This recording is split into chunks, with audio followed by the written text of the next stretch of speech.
स्वास्थ्य केंद्र पर रविवार को आयोजित जन चौपाल में जन सुनवाई के लिए ज्वाइंट पुलिस कमिश्नर पहुंचे। उन्होंने वहां उपस्थित सभी लोगों को संबोधित किया और युवाओं, बुजुर्गों, माता बहनों का सम्मान करने, दहेज जैसी कुरीतियों से दूर रहने और किसी प्रकार के विवादों में उलझने से बचने की सलाह दी। उन्होंने कहा कि सभी को आपसी सद्भाव के साथ रहना चाहिए और अपराध से बचने की नीति अपनानी चाहिए। जन चौपाल में आए ग्रामीणों से ज्वाइंट पुलिस कमिश्नर ने कहा कि अगर किसी के साथ जबरदस्ती या संपत्ति संबंधी कोई अन्याय हो रहा है और पुलिस उनकी शिकायत पर ध्यान नहीं देती तो वे सीधे उच्च अधिकारियों से संपर्क कर सकते हैं। उन्होंने ग्रामीणों को आश्वासन दिया कि उनके मामलों में उचित कार्रवाई की जाएगी। कार्यक्रम में डाफी की बजरंग नगर निवासी कृष्णावती देवी ने अपनी जमीन से संबंधित एक गंभीर शिकायत दर्ज कराई। उन्होंने बताया कि उनकी अराजी नंबर 109 है, लेकिन उनके पड़ोसी आनंद प्रकाश ने जबरन इस पर कब्जा कर लिया है, जबकि उनकी अराजी नंबर 111 है। इसी तरह शीर गोवर्धनपुर में गायत्री नगर निवासी राजेंद्र राय ने बताया कि उनकी पंजीकृत जमीन पर पुलिस इंस्पेक्टर पंकज पांडे जबरदस्ती कब्जा कर रहे हैं। हालांकि मामला न्यायालय में लंबित है। रमना निवासी सोमनाथ पटेल ने भी जमीन कब्जा करने का मुद्दा उठाया और बताया कि कुछ लोग उनकी जमीन पर जबरन कब्जा कर रहे हैं।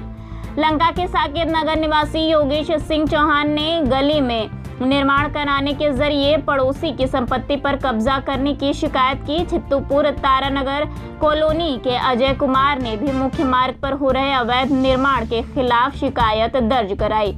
सारनाथ थाना क्षेत्र के रसूलगढ़ निवासी मीलू प्रसाद ने यादव बस्ती के कुछ दबंगों द्वारा उनकी जमीन पर कब्जा करने की शिकायत की। उन्होंने बताया कि पुलिस ने ज्वाइंट कमिश्नर के निर्देश पर काम रुकवा दिया था, लेकिन विपक्षी फिर से निर्माण कार्य शुरू कर चुके हैं।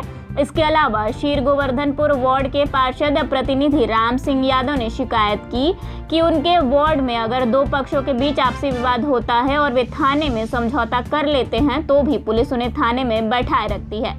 इस पर ज्वाइंट पुलिस कमिश्नर ने एसीपी भेलूपुर को मामले की जांच कर उचित कार्रवाई का निर्देश दिया। जन चौपाल में ज्वाइंट पुलिस कमिश्नर का स्वागत रमना ग्राम प्रधान प्रतिनिधि अमित पटेल, भाजपा नेता प्रदीप, पूर्व जिला पंचायत सदस्य मुकुंद लाल जायसवाल और अन्य प्रमुख व्यक्ति ने किया। इस कार्यक्रम में पुलिस उपायुक्त काशी जोन, एसीपी भेलूपुर, बिजली विभाग, राजस्व विभाग और स्वास्थ्य विभाग के कई अधिकारी व कर्मचारी भी उपस्थित थे। मैं ग्राम प्रधान प्रतिनिधि अमित पटेल।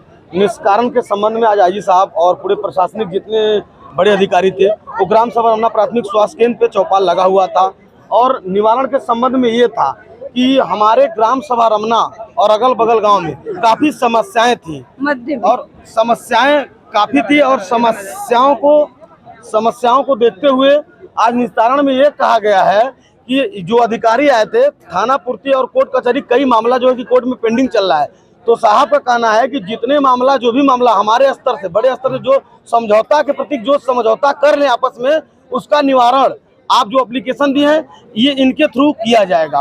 और दूसरा हमारा सबसे बड़ा समस्या था आपका कूड़ा प्लांट, जो सीवेज ट्रीटमेंट प्लांट है, जो उसके बाद कोयला हरित कोयला वाला है, अगल बगल लगभग लाखों की आबादी है। इसके पहले 12 में 13 में 14 में आंदोलन हुआ था कूड़ा को लेकर, उससे आदमी को उससे निस्तारण मिला। लेकिन आज के स्थिति में एक कंडीशन हो गया है, हम लोग कूड़े से तो राहत पा गए, हमारी जनता अगल बगल की जनता राहत पा गई, लेकिन आज बहुत जटिल समस्या है कि जो आपका ये जो कोयला जो प्लांट लगा, हरित कोयला प्लांट लगा है, इसका जो धुआं है लगभग आप समझ लीजिए कि करीब 20 किलोमीटर के दायरे में रमना, टिकरी, नरोत्तमपुर, डंगरीसरा, मुराडी, कुरहुआ, बचाव, बेटावर, जैसे बेटावर में आपका ये था फीटर था, ये कोयला वाला प्लांट था, वो कूड़ा वाला प्लांट था।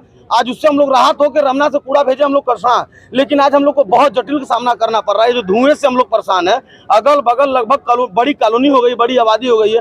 हमारे रमना का आबादी लगभग 50,000 आबादी है। अगल बगल लगभग जो प्लांट है इसके 10 किलोमीटर के दायरे में आपका मतलब 2.5 से 3 किलोमीटर जो यूनिवर्सिटी विश्वविद्यालय, आपका विश्वविद्यालय जहाँ से पूरे बच्चे का भविष्य तय होता है, वहाँ तक ये प्रदूषण जो धुआं है वहाँ तक जाता है। और ये ऐसा धुआं महक रहा है कि समझ लीजिए आदमी को सांस लेने में तमाम तरह से रोगों से गुजरना पड़ रहा है। और कृषि गांव है, यहाँ के फसलों पे उसका बहुत बड़ा प्रभाव पड़ रहा है। क्या निष्कर्ष इन बातों? निष्कर्ष में हम अपने पैड पे लिखित दिए हुए हैं, लिखित रूप से यहाँ पे जितने सीर के सभासद, नरोत्तमपुर प्रधान, नैपुरा प्रधान, आपके सभी लोग जितने अगल बगल के लोग थे सभी लोग मौजूद थे।